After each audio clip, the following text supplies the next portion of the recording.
Hello, hello. My name is Devon Taylor, and I am the host of the Spectre Cinema Club podcast, a show where we analyze horror films through their various subgenres. Every month, my co-host Garrett McDowell and I pick a different theme, franchise, or spooky topic to break down a handful of films, figuring out the subgenre elements that make them unique. Think of the conversations like a funnel, as horror is so broad yet full of variety that we really want to get specific about. We also provide recommendations for when you're still in the mood for that particular subgenre. New episodes drop every Tuesday on all podcasting platforms. You can find us on social media at Spectre Cinema. Until then, we'll be haunting you.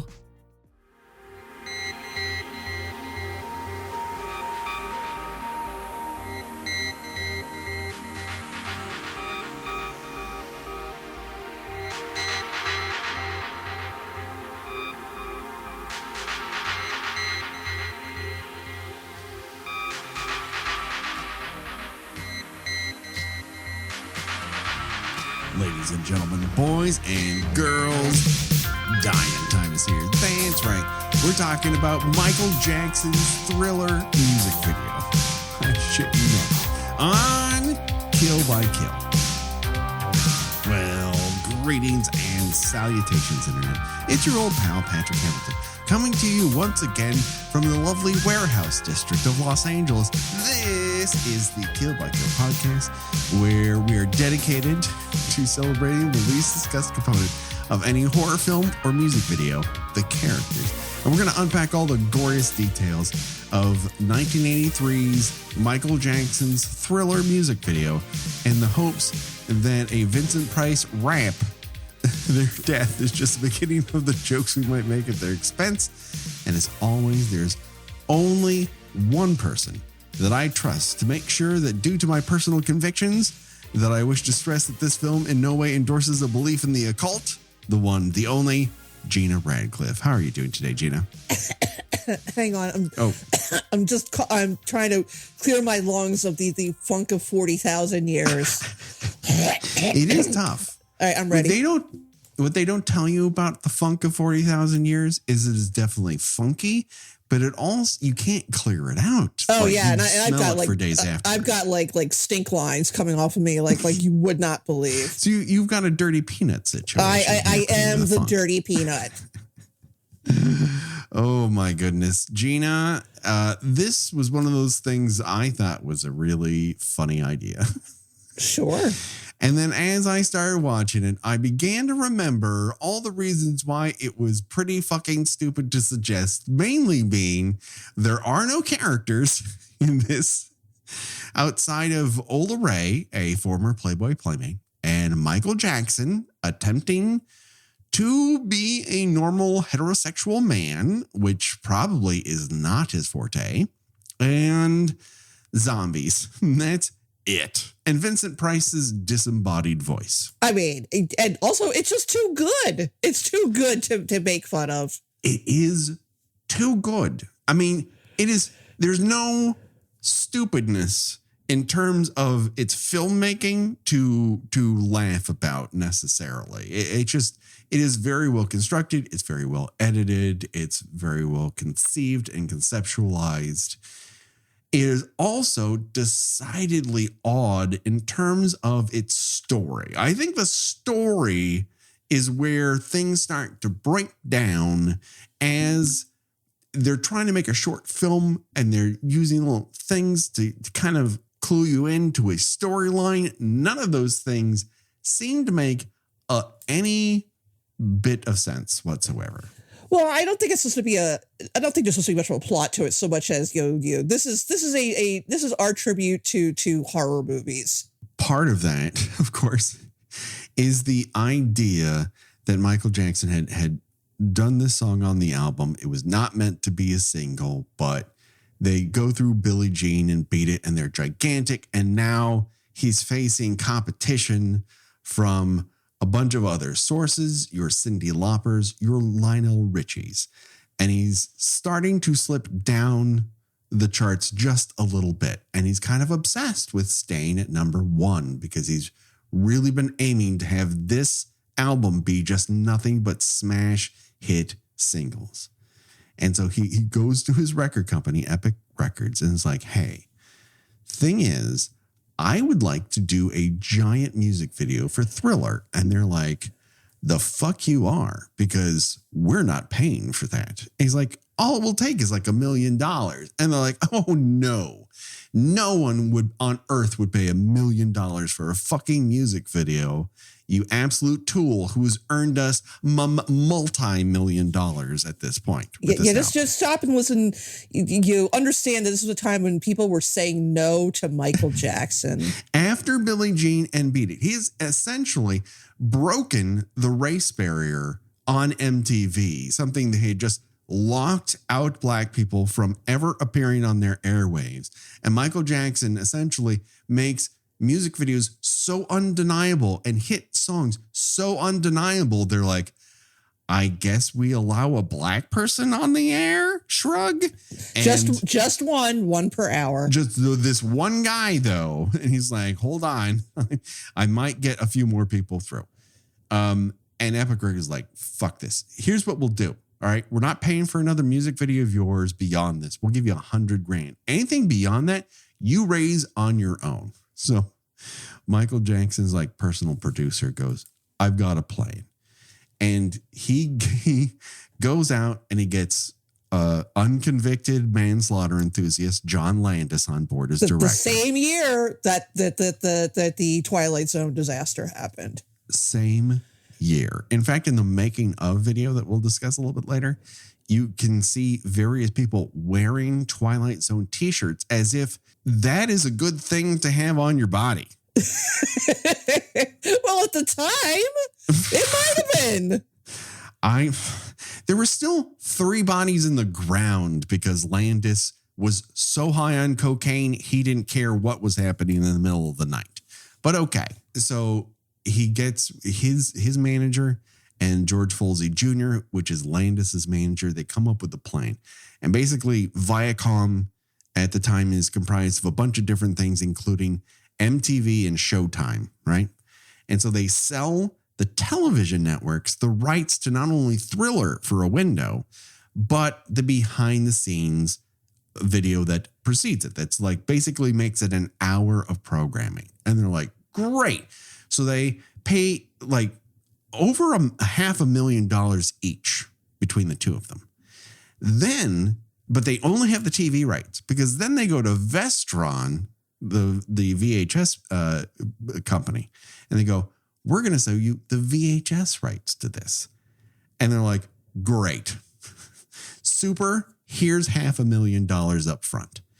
And the concept there was they weren't just going to sell it as a rental tape. They were going to sell it as a sell-through tape, which had not really been done to something of this level. And that is where they made an insane amount of money. Well, here's the thing. When you say like, oh, they sold the TV rights and all, that's what I'm gonna put on my old person hat now and explain to the youths that nowadays it's entirely possible that a huge pop culture juggernaut could exist and you would not you could not know one single thing about it. Right.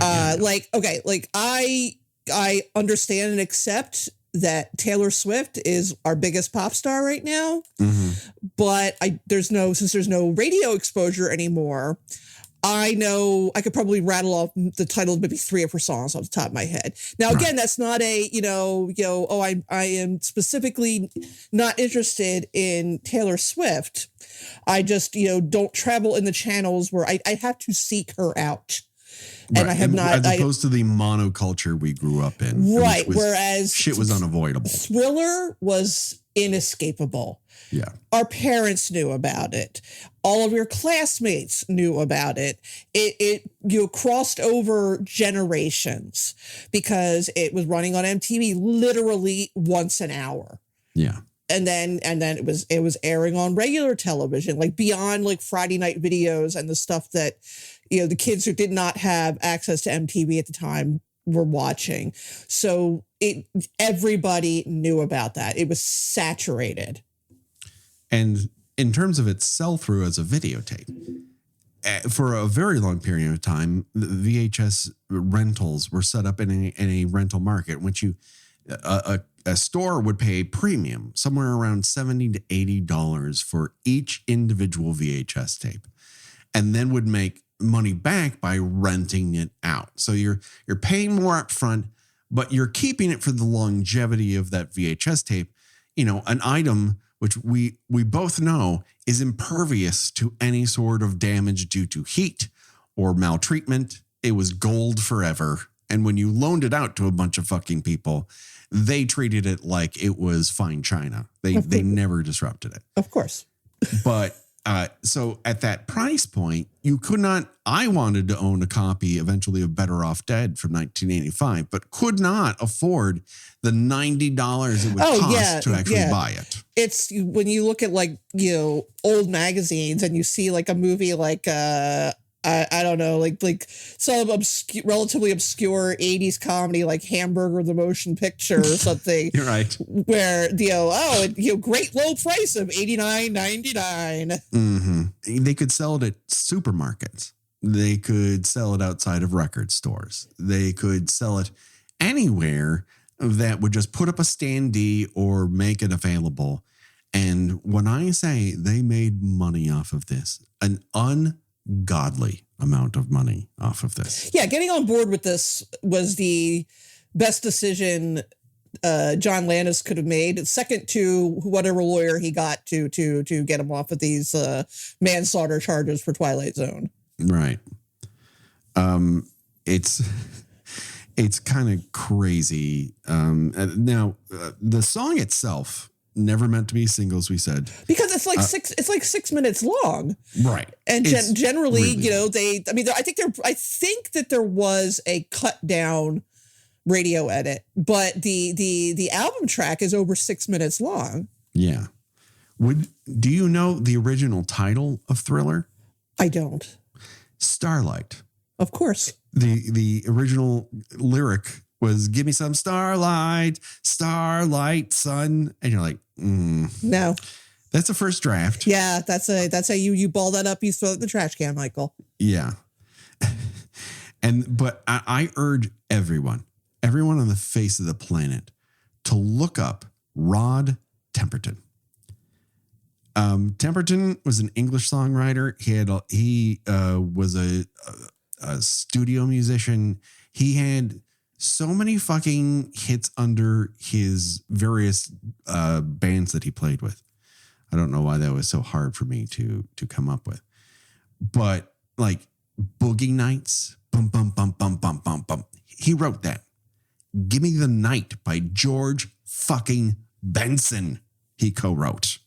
So like, that's one of my favorite songs of all time. But you got to look at a picture of this guy. You have to see his face and understand at one point he was allowed to be a music star, because that should not be possible. He's got a face only a grandmother would love, because they think they were looking in a mirror. Wow. Google right now, Rod Temperton. And one of the first pictures that will come up is like a promo picture of his band Heatwave. And you're going to go, oh my God, you're going to put that on stage? It's not okay, Gina. We don't like to make fun of people's looks, but he has a face with a backward F for face. I mean, honestly, Heatwave is not a band of lookers. No. That is why, they kind of, eventually taper into that bunch of, that's why he becomes like a studio musician guy. He like works magic behind the scenes, and does a lot of disco, but also eventually ends up doing yacht rock stuff like Give Me the Night. So he's all over the place, but Heatwave, good band. Interesting stuff.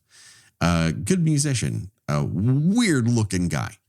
But like the other people on that song are like fucking insane geniuses.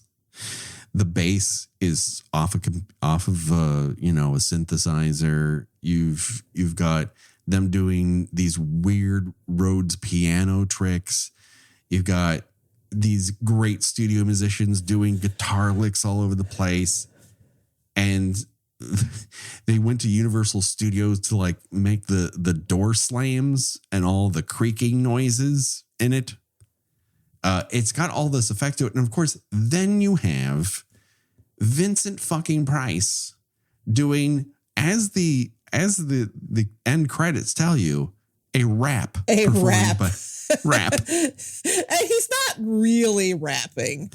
No, he is not really rapping. I mean, they technically, what he is saying does rhyme, but he is speaking much too slowly for it to be considered a rap. Yeah. But like when Vincent Price says y'all's neighborhood, that's something that should be racist, but doesn't come off that way. You know what I mean? I think he just read it exactly as it was written on the paper. But he's putting some English on it. And I again, it's something that should be racist, but does not come off that way. I also had this thing that I'd always wanted to pitch Bill Hader if I ever got to write on SNL while he's there, because he has a very good Vincent Price, that he go on to do other Vincent Price rap features for other songs. Like if he did a rap feature for Jenny from the Block, like he's that drop-in rapper on these songs, and he could have had a huge career if only he had lived just a little bit longer. Okay. So are we ready, I guess, to talk about the actual music video for Thriller now that we've set everything up? I'm ready. Okay. Let's go to Griffith Park. By the looks of it. I don't really know where this is, but to me, this looks fucking Griffith Park. Now, I would love to take credit for a lot of what I'm going to talk about up front, but I have to give credit to Roy Wood Jr., who should be hosting The Daily Show, but Comedy Central, aka Viacom, fucked that up. So how the fuck you don't secure Roy Wood Jr. at the height of his career right now? I don't really know, but I hope he goes on to bigger and better things. But he tweeted out a run, I'd say 5 or 6 years ago, about the opening of this, and I do think it says a lot, because Michael here in this 50s, 60s teenage werewolf section of the video has asked out a young woman on a date, but he's not filled his car with gas. And my question to you, Gina, is why would you ever fuck this guy? He is not trustworthy. Yeah, I was gonna say that is an elaborate way to get stuck alone with her. It really is. And I get the feeling he wouldn't have to make up the excuse, but it does show you a certain lack of planning. He was not in the Boy Scouts. No, the Boy Scouts have nothing to do with this. He says, "Oh, we're out of gas," and she gives him a look like, "The fuck you talking about?" And then smash cut to them walking along the ground, because by the looks of it, Ola Ray is not falling for this. But yeah, they are walking. I do have to point out, Michael Jackson is still wearing white socks with penny loafers here in jeans. Oh yeah, this is supposed to be evocative of the 50s, but they honestly look like they're dressed up like Grease characters for a Halloween party. Yes. She's got like a literal poodle skirt on, and he's got the Letterman's jacket. And she goes, "I'm sorry I didn't believe you." Like, what the fuck are you apologizing for? Like, you're not the one who, went out on this date on a thimble full of gas. You're walking in the middle of nowhere in the middle of the night because Mike couldn't be bothered to fill up the tank back when a gallon of gas cost like a nickel and a fucking dime put together. Like, the only thing more plentiful than cheap gas at this time was lead poisoning. It is at this point where he turns to her and says, I have something I want to tell you. And the next words you think you're going to hear is, will you be my beard in public? But no. He says, will you go out with me? And he gives her a ring that appears to be way bigger than either of their fingers. Like maybe his pirate dad owned this ring. It's gigantic. I don't know where it came from. It doesn't look like a school ring. He shouldn't have a school ring. He has not graduated school yet. Just pried it off a corpse's finger. They are littered about. So that is saying something. And then he says, I'm not like the other guys. Which, let me tell you, when I was about, like, I would have been like 10 when this came out. Boy, did that get a big laugh. We're like, yeah, we know. And I have to believe deep down, Michael Jackson is in on this joke.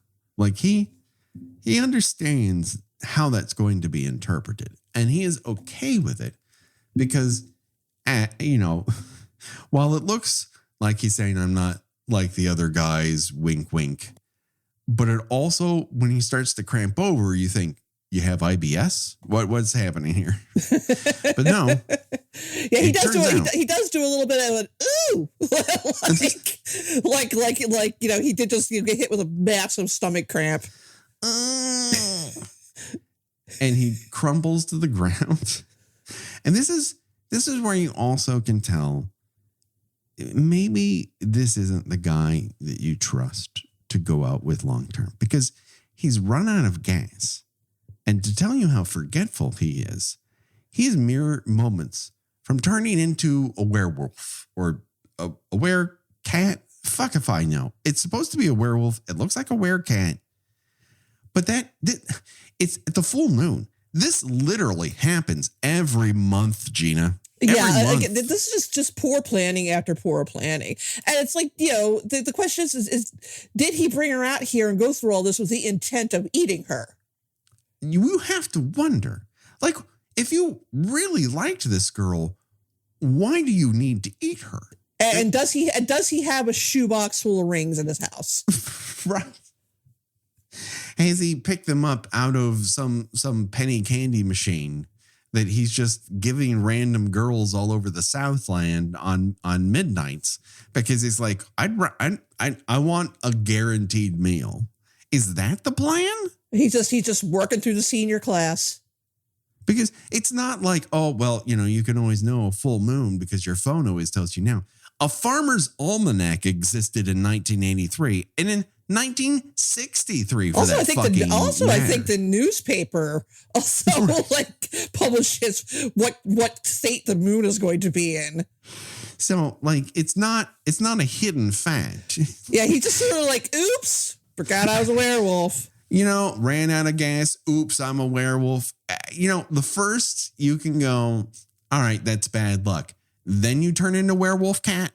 Now I'm beginning to think this is planned. I mean, I don't have it's not news to anybody that they use both the exact same sound effects and the similar Rick Baker transformation effects as American Werewolf in London, because that was also directed by John Landis. Although I do think it's funny that transformation does not go any further than his neck. Right. Yeah. And his hands. He's got some fingies. That's true. Yeah. And the key transformation scene in American Werewolf, he tears his clothes off before it even starts happening. Yeah, the whole point of that is to transform in front of camera with as little cuts as possible in as bright a light as possible. Yeah, here's a little, it's not as it's a little restrained, obviously, because they had to be able to play it on television. Doesn't look quite as cool and convincing as American Werewolf. I did love it. No, it's still great. For 83, I would say it was awesome. And also I still think that go away part is still pretty effective. Go away. Yeah, where he hits puberty. Yeah. At that very moment. Go away. You brought her here, motherfucker. Honestly, did he not know this was going to happen? He does, because he's about to tell her, I'm not like other boys. I turn into a werecat every full moon. I think he was really. It's a full moon? I think he was really counting on that cloud cover to stay in place.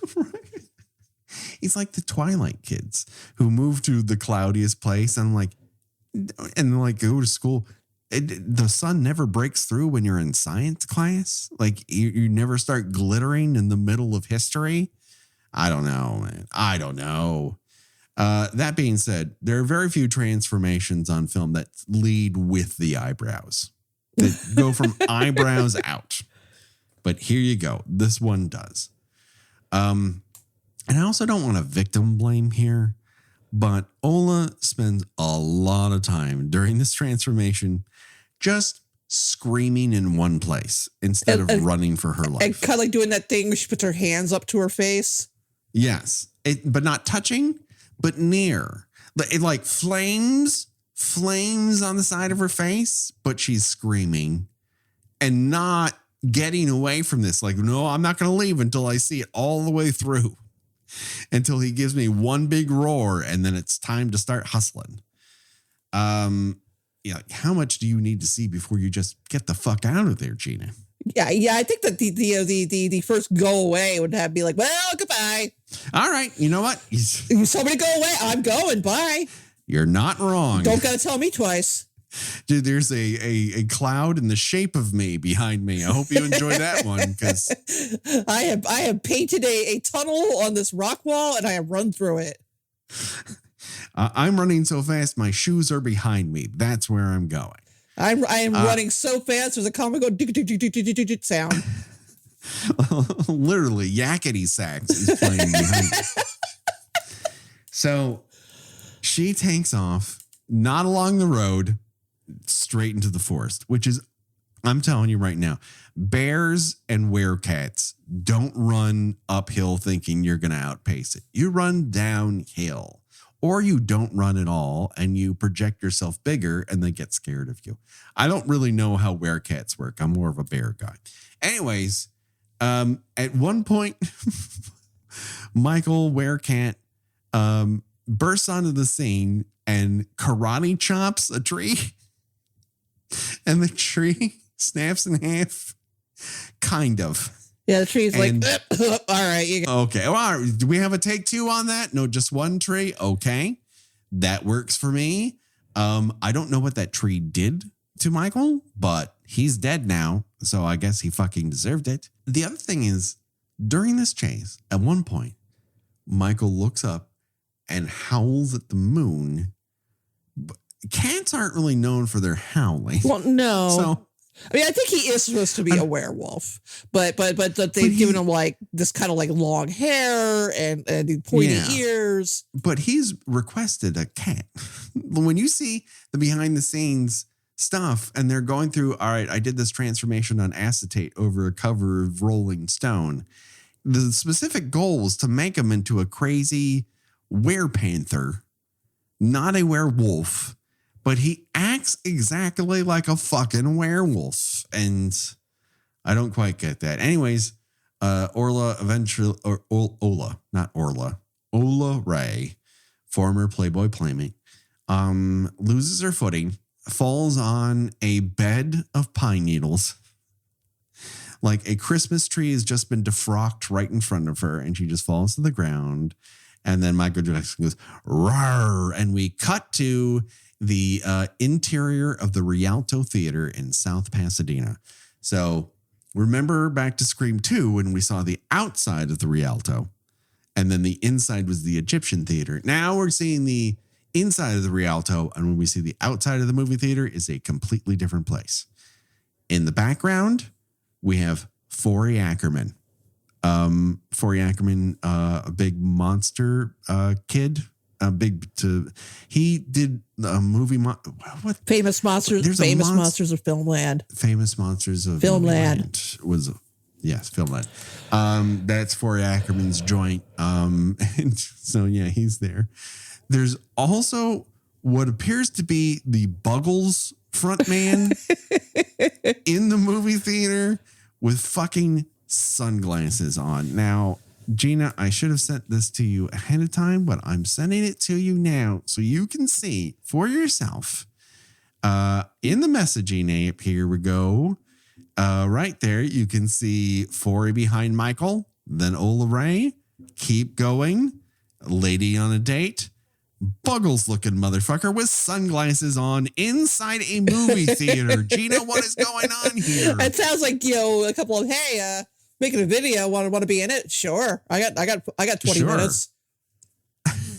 I mean, I have to assume this is somebody's cocaine dealer.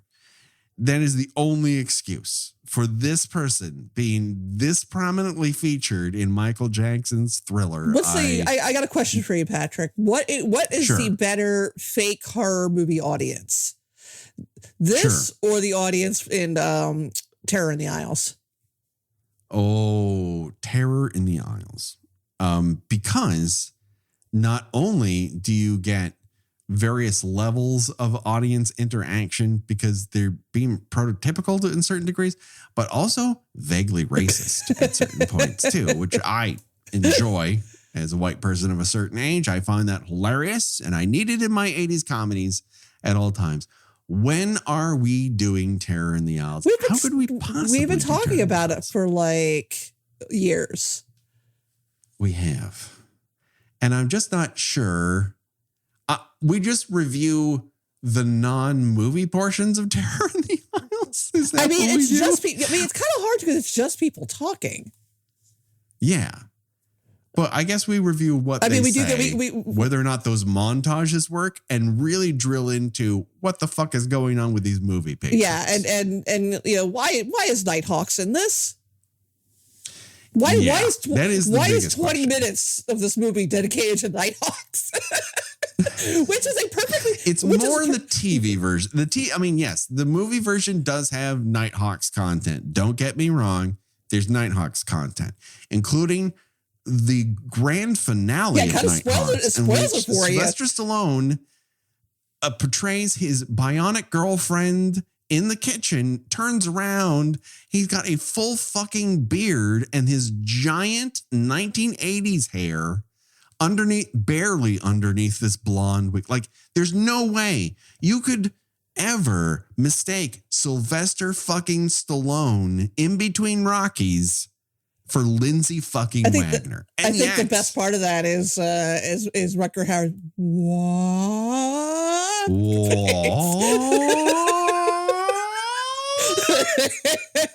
Like, the only what that even comes close is yes. when the dad discovers a Thanksgiving table full of corpses that his 10-year-old child has killed, and along with the turkey that he cooked, that he prepared and cooked. You prepared and cooked, and just a random skeleton that someone is going to interpret as him. That he's dragged these dead bodies to a table.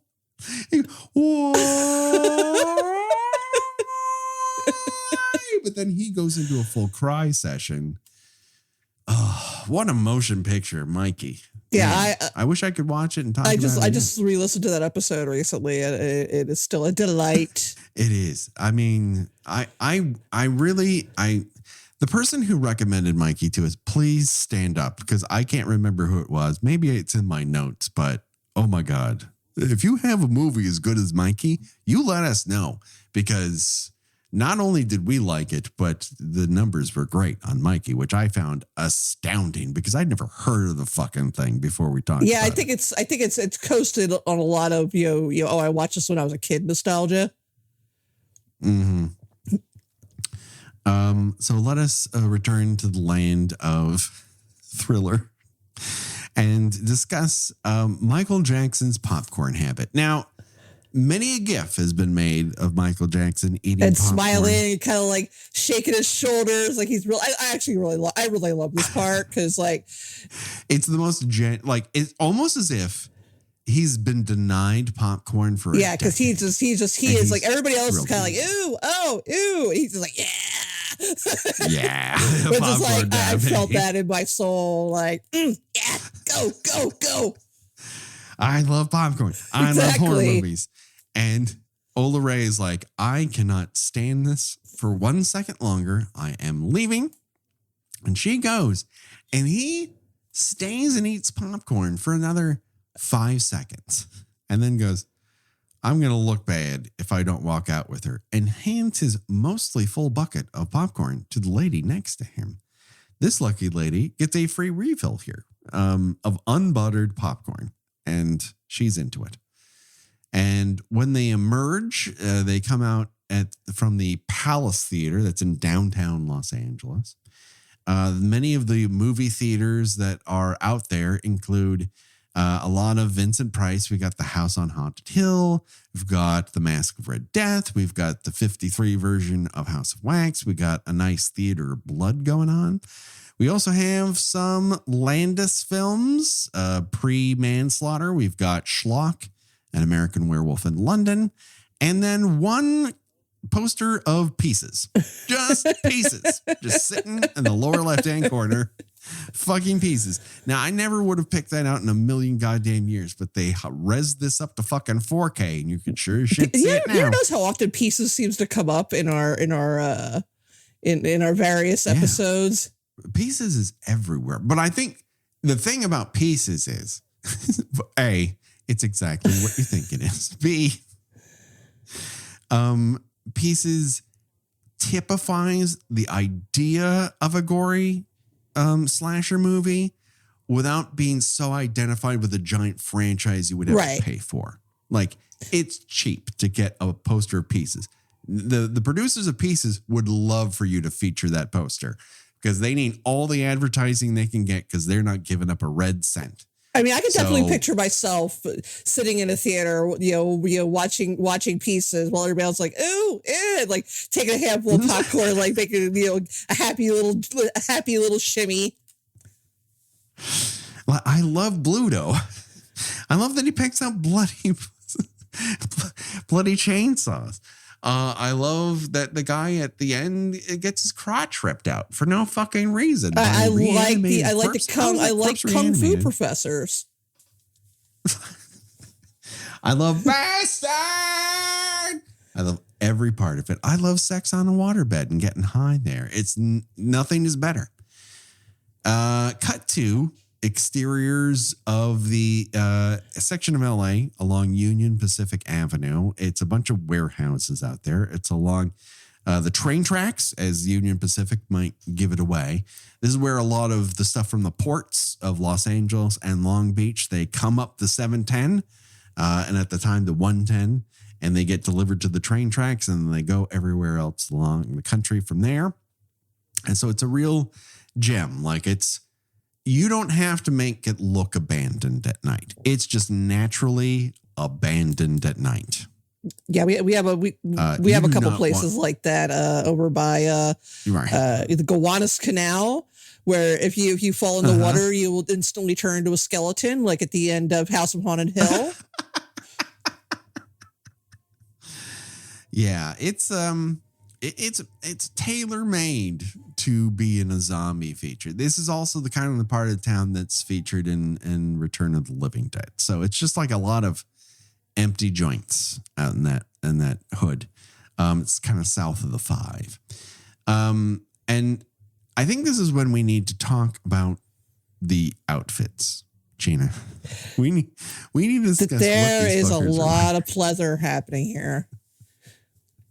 Now, who do you want to take on first? Because I think they are both iconically terrible outfits. Well, I mean, everybody of a certain age, anybody those, younger than a certain age can almost immediately auto-generate in their brain the outfit that Michael Jackson is wearing. Yes. What I did not know until I started researching a little bit was that this was not some sort of high fashion piece, but this jacket was actually created by credible sex pest Max Landis's mom, Deborah, who had a very long costume designing career, mostly her husband's movies. That said, she also costumed Raiders of the Lost fucking Ark. So I'm telling you right now, you create Indiana Jones's look, you earned your credits. Okay, it's fine. She had a shit kid. It could happen to anybody. But this is a bad jacket. It's a fucking bad jacket. There's a lot happening. I know this There's is a lot riff. happening. I don't really understand the construction of it. Like, what is the point of that giant V that's pointing to his crotch of his tiny culottes, his red culottes? Yeah. Also, they're really, really overdressed for a night out at the movies. Yes. Everyone else is dressed in normal clothes, and they have come in fucking costume. Might as well be said. I mean, that jacket is very shiny. It is insane to look at. He looks like a member of Devo who's been kicked out, and they said, you can't pick up your suitcase at the hotel. You just have to leave. She, meanwhile, a vision in leopard print. Blue leopard print pants and vest combo. Now, that vest is over a jean jacket. So you might think it's attached to the jean jacket. No. It is a separate vest festooned over the jean jacket. She's wearing a red tee underneath, but those pants are beyond culottes. Like, she might as well be digging for clams in those bad boys. They are tight. The fact that she can actually stroll at any point in this, those costumers must have worked overtime to make those pants as tight as they were, but still allow her legs to move, because she should be like fucking Barbie, like barely be able to trudge. She does not dance in this because she can't. And that's not a slight against whatever, natural talent for dancing she may have. It's because she can't move. She cannot move. She's not supposed to move. She was hired primarily because she had been a Playboy playmate, and she is a gorgeous human being. And I would just like to state for the record that their walk together is highly choreographed. Like, in the behind the scenes, you see them choreographing her walking and his goofy shuffles along her, where he's like duck walking, and you're like, what is going on here?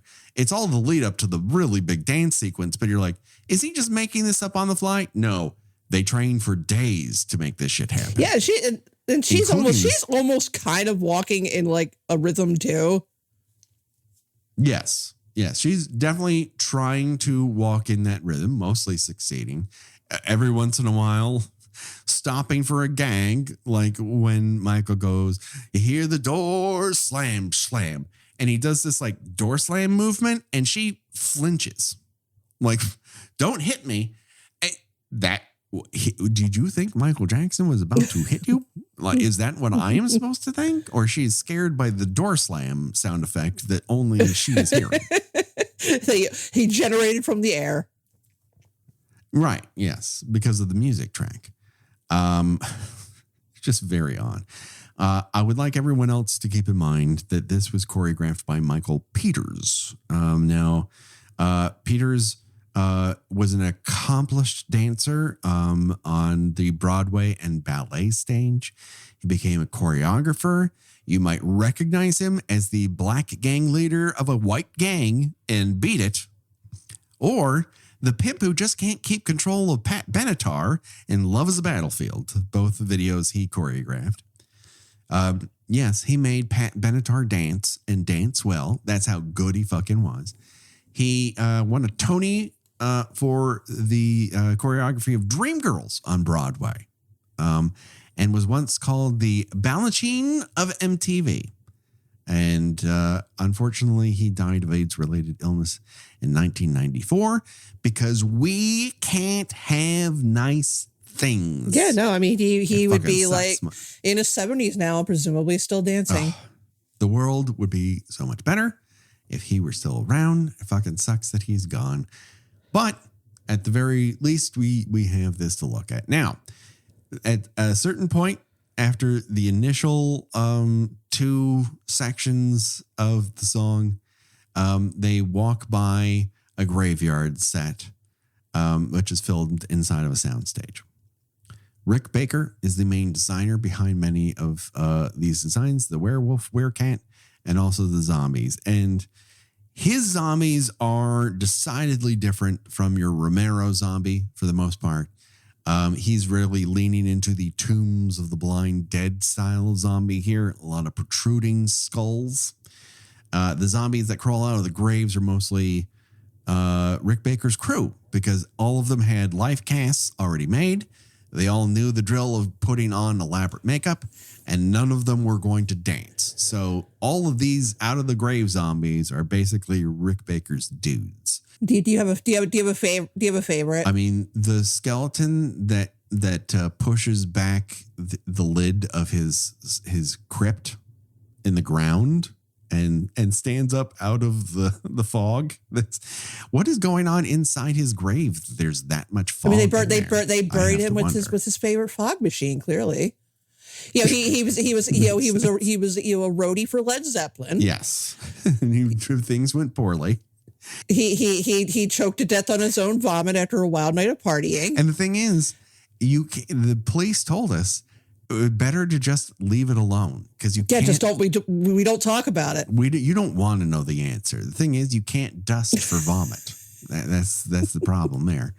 And then you have the different section of zombies of your dance zombies, and they're using a lot of pre-made zombie appliances that they stick on them, because obviously you can't have a bunch of skeleton stuff on those dudes because they're dancing full on. Now, I have a favorite amongst the dance zombies. Do you? I do like the guy that looks like he doesn't have a head, and then his head appears. He does this cool little thing. And then yes, but for the non-dancing zombies, the two that I like the best. I like the guy whose arm falls off, because that would be me. Sure. And yeah. I like, but also used to be freaked out by when I was a kid. The guy that opens his mouth and some kind of black glop comes out of it. Great. Yeah. My favorite is Blue Tor Johnson. I love Blue Tor Johnson. Yeah, Blue Tor is gets right up in that camera with Michael Jackson at the end too. Like when it looks like they're gonna eat her up. Blue Tor is definitely a on-camera hero dancer. in the triangle formation, he's way in the back. But then when the attack sequences happen, he's way up front. And he's got a giant belly, and he's made up to look like Tor Johnson in full time for to go to bed action. Love it, love it, love it. Y'all's Neighborhood, once again, fucking perfect. And then the question I have to ask you, Gina, is did all these zombies die heading to the same party? I wondering there was a gas leak or something. Yeah, they looked like they died in a bus accident on the way back from a church function, because a lot of them have on church hats. Yeah, a lot of the ladies have church hats. There's a lot of them look like what's her face from Sanford and Son, the Aunt Esther. They're going to turn around and start hitting each other with purses. Oh my God, Gina, you're awesome. I love doing this podcast. You're fucking amazing. God, I suck compared. Oh, no. It's perfect. They are a legion of Aunt Esther's, and then the guy's just like, listen, the wife told me I had to wear a suit to this. And I guess you're just supposed to assume that that's what they were buried in. Although I don't really know if people are buried with hats. That seems like an odd choice, but that seems like a very specific choice that I'm not too keen to. But yes, because it says to me you're attending attending a very Baptist church in the inner city, or you're Aunt Esther, and I just don't. I can't imagine a lot of people buried that way. But then again, maybe I should be. But I don't know. Have I considered, maybe cremation? Smile on my face. I do wonder if they were upsold on their coffins by Heaven's Gate employees, or the mortuary owner in mortuary. Yes, exactly. So they dance at Ola Ray, And she moves nowhere for that entire dance sequence. Michael Jackson transforms into and out of being a zombie. He's a little fresher zombie than everybody else. He just kind of like withered. He's not actively rotting. No, he goes green. He's kind of like a Hulk skull, like a red skull but green. By the looks of it. And they go for a very hollowed out look for him. But at a certain point, after all the dancing and micro pelvic movements are done, the one that I just don't get is the micro pelvic movement where they've got their arms out to either side and they just wiggle their hips back and forth to the beat of because that's very hard to do. And I'm not entirely sure what that's supposed to communicate. Because if it's, I want to fuck you to death, those hip movements are very unpredictable and too small. Yeah, the thing about watching the dancers in the Thriller is this looks really cool, and it would look completely stupid if anybody else tried to do it. Yes, absolutely. It's very of its time, and only Michael Jackson can pull this right, and off. Everybody tried to do it.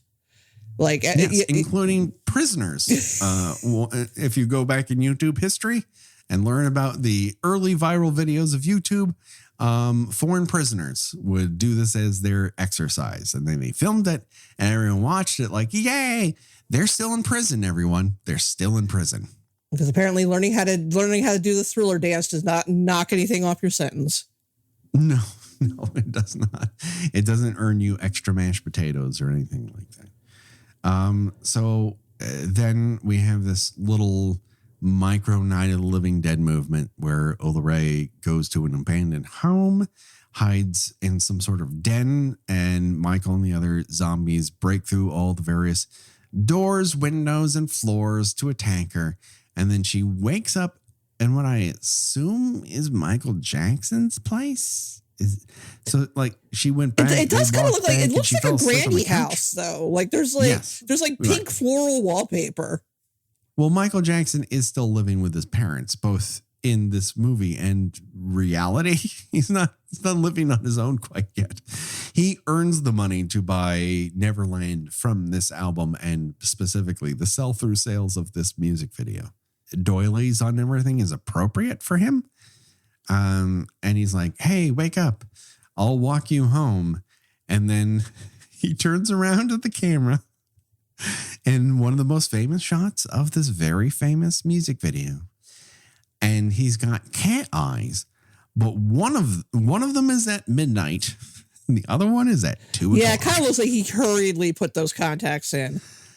Apparently, they fucking sucked. They were those whole eye things you could only have in your head for 15 minutes. Yeah, I think if I'm not mistaken, if not him, then certainly a lot of universally people talk about how ridiculously painful those things are, which really sucks because I always wanted a pair. Even when even though I wear glasses, I always thought like, oh man, it'd be so cool to have a pair of scary contacts. And it's like, no, it feels like restaurants like, no, it feels like you have knives in your eyes. You cannot get them out enough. And I'm like, damn. In the behind the scenes, they show them putting them in. And there's like a fucking suction cup attached to it. Yeah, because they have to. And there's 3 guys trying to manipulate it. Yeah, because they have to eyeball. put it in, and then they have to get it straight, so you don't look like that old Western actor, Jack Elam, I think. Elam? Yeah. When are we doing Cannonball Run? Right. Isn't that a horror movie? Sure.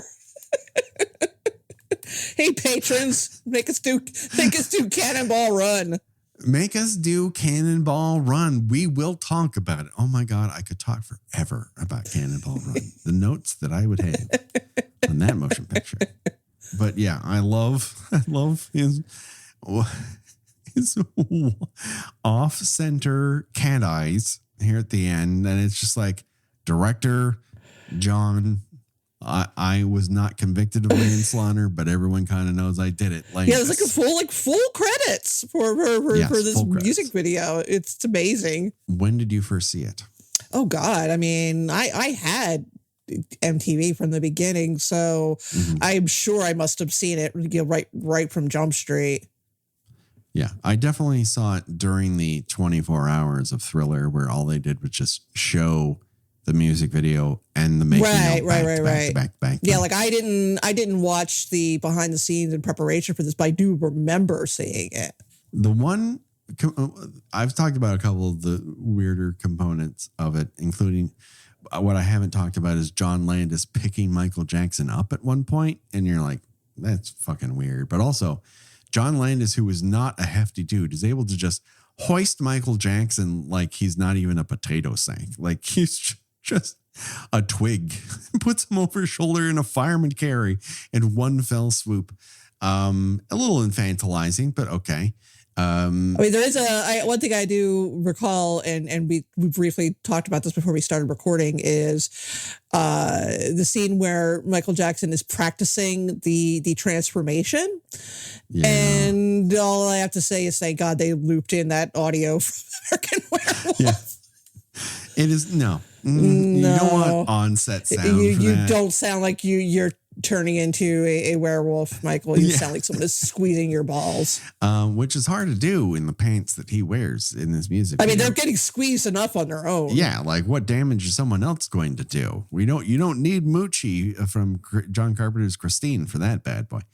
And the other part is they talk to a lot of fans who are just watching the filming from a distance. And there's this one gal there's like, I came with my mom. Her mom is standing right next to her. We came from Van Nuys. And the person behind the camera is like, how did you get from the barricades to up here? And the blonde goes, it was a process.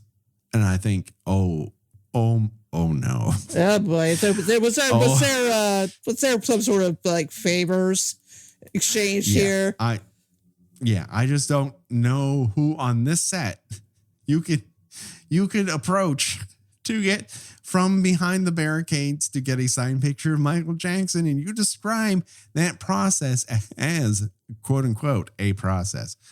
That gave me shivers down my spine. Mom seems to look like I do this all the time. No. Is unfazed by that description of what it took to get from point A to point B, where they're interviewed. I kind of love Michael Jackson's Thriller. It is remarkably fun and stupid. It absolutely touches all the nostalgia, like real nostalgia, not like, I'm convincing myself that I'm trying to convince myself that this is better than it actually was. Yeah. I mean, the proof of the pudding is that like my sister texted me the other week to tell me that she had been playing it in the car, and my 5-year-old niece says, oh, this is the song where the guy turns into the zombie. And so apparently like one of her little friends, in 2023 showed her Thriller. It's like, so, the literal kids today, not just like Gen Z, know about this. That's the hold it still has over pop culture. Yeah, it's pretty amazing. I do dig it. I just think it's an incredible statement piece. We play it in our house every Halloween. It's part of the tradition. It kind of like sets the whole festivities off. It's a great song. It's a remarkable video that a 13-minute long video, which is something you never saw again. As successful as this was, no other artist ever did anything quite like it. Like you had event videos, but nothing on the scale of this. Right. And even when Jackson tried again, and he tried with various directors to various effect, like I don't feel like Mad, even though it's Scorsese, achieves what this does. This is pretty special. I think you can only come up with it at one point in your career, and it's incredible. Well, I think it still exists. I think what makes it really work is that he seems really joyful doing it. Yeah. And, you know, considering how things worked out for him, you know, it is nice to see a point in his career where he was still loving what he was doing. And, you know, I think the horror angle was definitely something personal to him because he had this very, without getting into other stuff, a very childlike enjoyment of cartoons and old horror movies and things like that. So I think this, you know, rung a lot of happiness bells for him, as it were. Yeah. In a life that probably didn't hold a ton of happiness. And again, we're not here to litigate what he may or may not have done. I'm looking strictly at how the impression he gives in this video. Yeah. Because that's a whole other can of worms. And unlike John Landis, I don't feel like I have the authority to say, although I believe victims when they come forward. So I believe victims. So we will say that. But I think what a wonderful way to talk about what a wonderful way to end. Well, I mean, we can't, you know, not at least, you know, acknowledge it and acknowledge that to watch it now, there's, you know, it's tinged with bittersweetness, you know, not just because, you know, we're not kids anymore when this first came out, but also because of, you know, the trajectory of his life and career. Yeah. I think that just about does it. You know, Josh Hollis does all of our artwork, and go to RevengeBodyMemphis at Bandcamp.com for this theme and all the remixes. Gina, where can people find you on these here internets? I write about movies and television at thespool.net. I have a Substack, GinaWatchesThings.substack.com, and I am on Blue Sky and TikTok and Instagram under Gina Does Things. Do it today, people. Check it out. You know us on all the socials. Rate and review us on iTunes or your podcatcher of choice. We'd enjoy that. We always love it when that happens. And join us on Patreon, where we're doing fun stuff like talking over Friday the 13th movies. And we have Chat by Chat, where we talk about Halloween stuff and what costumes we used to wear, what candy we enjoy. And of course, we cover bonus episodes. Like this month, we talked about Hulu's No One Will Save You, which is thumbs up good from both of us. It's Kill by Kill approved. That's not a spoiler alert because that came out days ago. Okay. And it's just verifying. All right. That just about does it. Happy Halloween, everyone. This is also our season 4 finale, everyone. Season 4 closing the door shall be done. Never doing another one of these. Goodbye, everyone. It's been a great run. That's it. It's the series finale of Kill by Kill. No, wait a second. I'm sorry. Something is banging on the cellar floor and telling us we will be dead by dawn if we don't continue. I guess there's season 5. Shall we tell everyone what we're doing for season 5? Gina? Sure. First up, our first franchise will be the one and the only Evil Dead. Yes. I'm so excited. It's going to be great. We're going to talk the Sam Raimi trilogy. We're going to talk the 2 requels that go along with it. There is no bad Evil Dead movie. all solid gold bangers. Just the best from top to bottom. And every type of movie is an Evil Dead movie, and we're going to get into it in gross detail. Every eye pop, every hand chomp, and every cheese grater to the leg will be discussed in terrible detail, as only Kill by Kill can do. But you know what?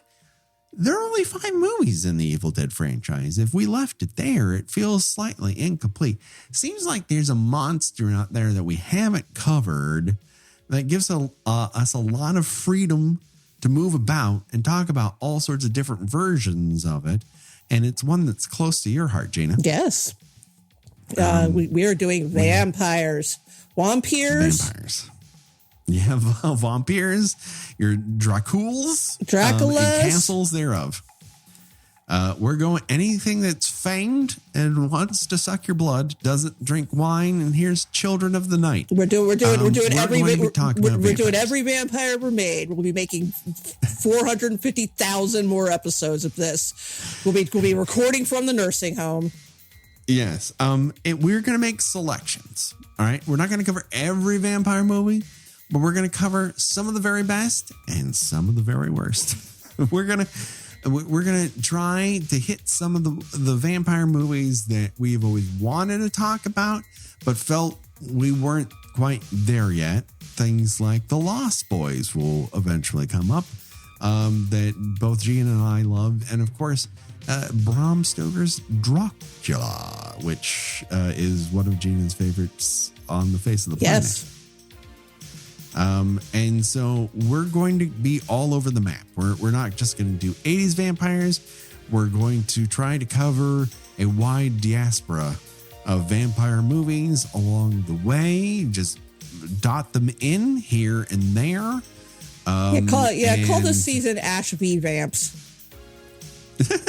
Ash v. Vamps. Perfecto.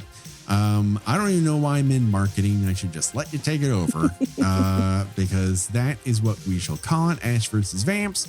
And that just about does it for now. So we'll see you next time when we talk The Evil Dead, the original film. And we're going to break it all down for you, and looking forward to it. For myself and for Gina, the body count will continue. Bye-bye. Bye.